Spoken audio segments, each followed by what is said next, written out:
Hello everyone, welcome to study Vigyan Prakash. दोस्तों, आज की वीडियो में हम लोग करेंगे डिस्कस 13 जून के करंट अफेयर।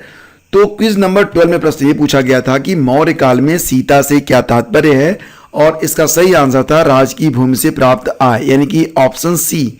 तो आप लोगों में से बहुत सारे लोगों ने बहुत ही शानदार आंसर राइटिंग करी है, और जो लोग आंसर राइटिंग नहीं कर रहे हैं उन लोगों के लिए आज का जो प्रश्न होगा वो होगा वीडियो के अंत में। तो लगातार लगे रहिए। जो लोग लगे हुए हैं उनको तो बहुत ही अच्छा है, और जो लोग नहीं लगे हुए हैं बस उनसे यही कहूँगा कि आप लोग भी आंसर राइटिंग ज़रूर क्या करें। तो सबसे पहले करेंगे वीडियो की शुरुआत में कल के प्रश्नों का एक सुपर फास्ट रिवीजन। जुलाई में श्रीलंका में होने वाले 6 मैचों की क्रिकेट श्रृंखला में भारतीय टीम के कप्तान होंगे शिखर धवन, और उप कप्तान होंगे कौन? भुवनेश्वर कुमार। पुर्तगाल में लिस्बन के सिडे डी लिस्बोआ में भाला फेंक प्रतियोगिता में भारतीय खिलाड़ी जिन्होंने स्वर्ण पदक जीता है, तो इनका नाम है नीरज चोपड़ा। जाने माने फिल्म निर्माता बुद्धदेव दासगुप्ता का हाल ही में निधन हो गया है। इनका संबंध बंगाली फिल्मों से था। और स्वतंत्रता सेनानी शहीद राम प्रसाद बिस्मिल जी की जयंती मनाई गई अभी हाल ही में 11 जून को। उनका जन्म 11 जून 1897 में हुआ था। ठीक है। मुख्यमंत्री किसान मित्र ऊर्जा योजना किस राज्य सरकार ने शुरू करी है? तो ये है राजस्थान।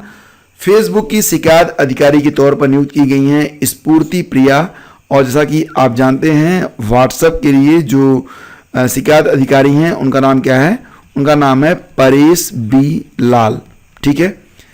पेन पेंटर प्राइज 2021 हाल ही में दिया गया है सीसी डंग रेमबगा को, ये भी आप याद रखना। और असम का 7वां राष्ट्रीय उद्यान बन गया है देहिंग पटकाई।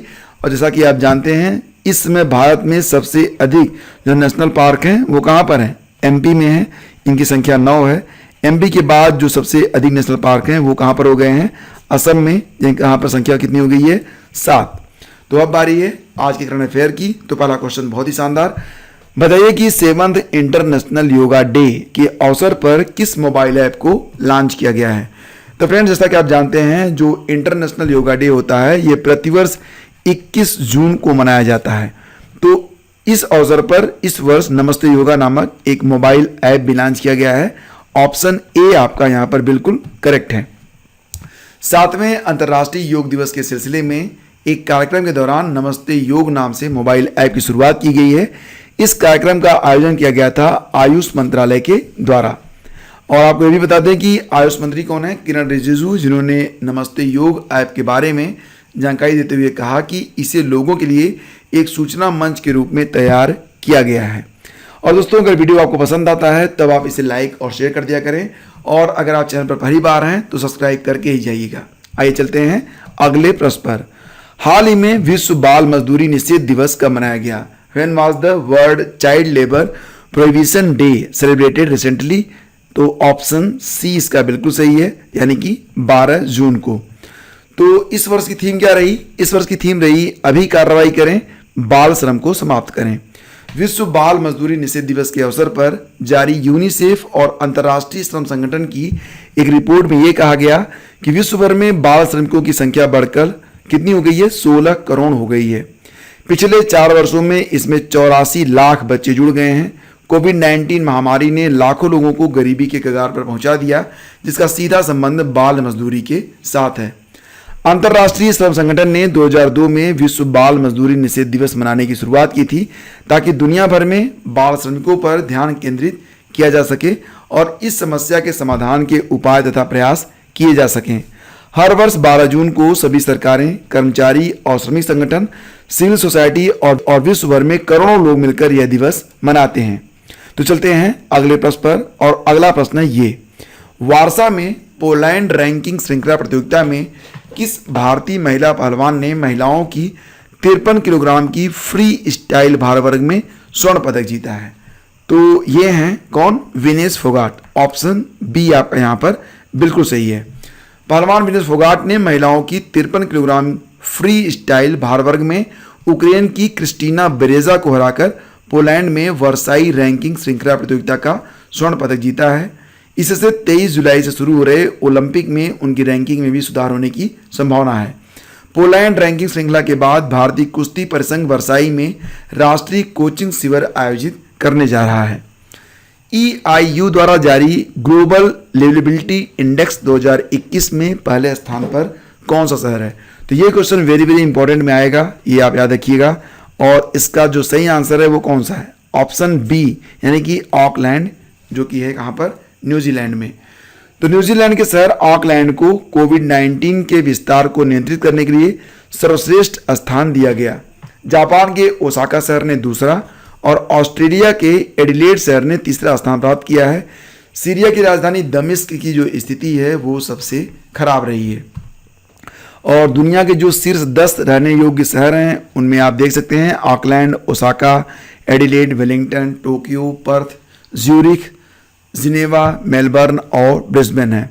जबकि दुनिया के सबसे कम रहने वाले 10 शहरों की सूची, यानी कि बहुत ही खराब स्थिति में है दमिश्क, सबसे ज़्यादा खराब। उसके बाद Lagos Nigeria, Port Moresby Papua New Guinea, Dhaka Bangladesh, Algiers Algeria, Tripoli Libya, Karachi Pakistan, Harare Zimbabwe, Douala Cameroon और कारकास वेनेजुएला। तो यहाँ पर आप देख रहे हैं कि पड़ोसी देश पाकिस्तान का भी एक शहर इसमें शामिल है। और काराकास के बारे में तो आप जानते ही हैं, बहुत ही महंगाई वहाँ पर बढ़ गई है। हाल ही में किसने मल्टी ब्रांड लॉयल्टी प्लेटफॉर्म पे बैक इंडिया का अधिग्रहण कर लिया है? पे बैक इंडिया का अधिग्रहण किसके द्वारा किया गया है? भारत पे के द्वारा, ऑप्शन बी। तो भारत पे अब अपने ग्राहकों को डिजिटल क्रेडिट भी प्रदान करेगा। पे बैक इंडिया के ग्राहक अब भारत पे QR कोड के माध्यम से ऑफलाइन स्टोर पर अपने लॉयल्टी पॉइंट्स और BNPL, ये क्या होता है? बाई नाउ पे लेटर सेवा का आराम जो है लाभ उठा सकेंगे। भारत पे के CEO हैं असनीर ग्रोवर और भारत पे का मुख्यालय मिलेगा आपको नई दिल्ली में। स्थापना इसकी कब हुई थी? 2018 में। हाल ही में फेरारी ने किसे अपना नया CEO नियुक्त किया है?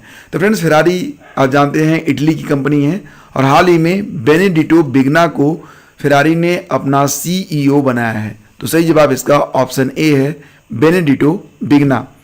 तो बेनेडिटो बिग्ना जॉन एल्कन का स्थान लेंगे। फेरारी के संस्थापक एंजो फेरारी थे, जिसकी स्थापना हुई थी 1947 में। इसका मुख्यालय मिलेगा आपको मारानेली, इटली में।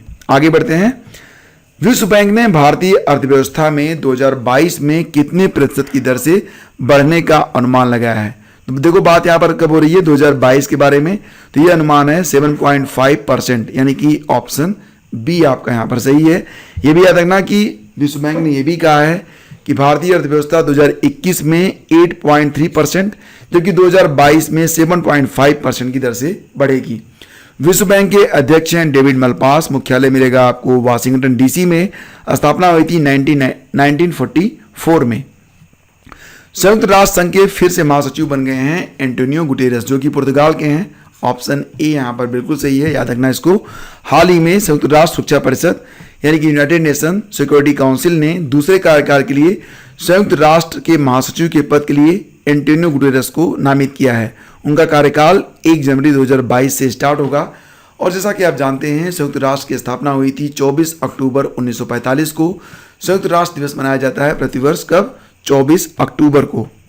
Spanish princess of Asturias literature award से 2021 में सम्मानित किसको किया गया है? तो इमैनुअल कैरियर को सम्मानित किया गया है। ऑप्शन ए यहाँ पर बिल्कुल सही है। यह पुरस्कार हर साल स्पेनिश प्रिंसेस ऑफ आस्टूरियस फाउंडेशन द्वारा साहित्य के क्षेत्र में उत्कृष्ट योगदान के लिए प्रदान किया जाता है। इमैनुअल कैरियर जो हैं यह एक फ्रांसीसी लेखक हैं। India wind energy market outlook report 2021 को हाल ही में किसने जारी किया है? तो ये हैं आपके ऑप्शन, IMF या फिर रिपोर्टर्स विदाउट बॉर्डर या फिर ILO या फिर GWEC यानी कि ग्लोबल विंड एनर्जी काउंसिल। तो India wind energy market outlook report को जारी किया गया है GWEC के द्वारा, that is global wind energy council. तो फ्रेंड्स, आपको बता दें कि इस रिपोर्ट के अनुसार भारत के पास केंद्र और राज्य के बाजारों में 10.3 गीगावाट की पवन ऊर्जा परियोजनाएं निर्माणाधीन हैं। भारत 2021 से लेकर 2025 तक 20 गीगावाट पवन ऊर्जा क्षमता को स्थापित कर लेगा। और अब बारी है आज के क्विज की। तो बताइए कि दिल्ली के किस सुल्तान ने ब्राह्मणों पर भी जजिया नामक जो टैक्स होता है उसको लगा दिया था? और आपके ऑप्शन है बलबन, फिरोज तुगलक, अलाउद्दीन खिलजी और मोहम्मद बिन तुगलक।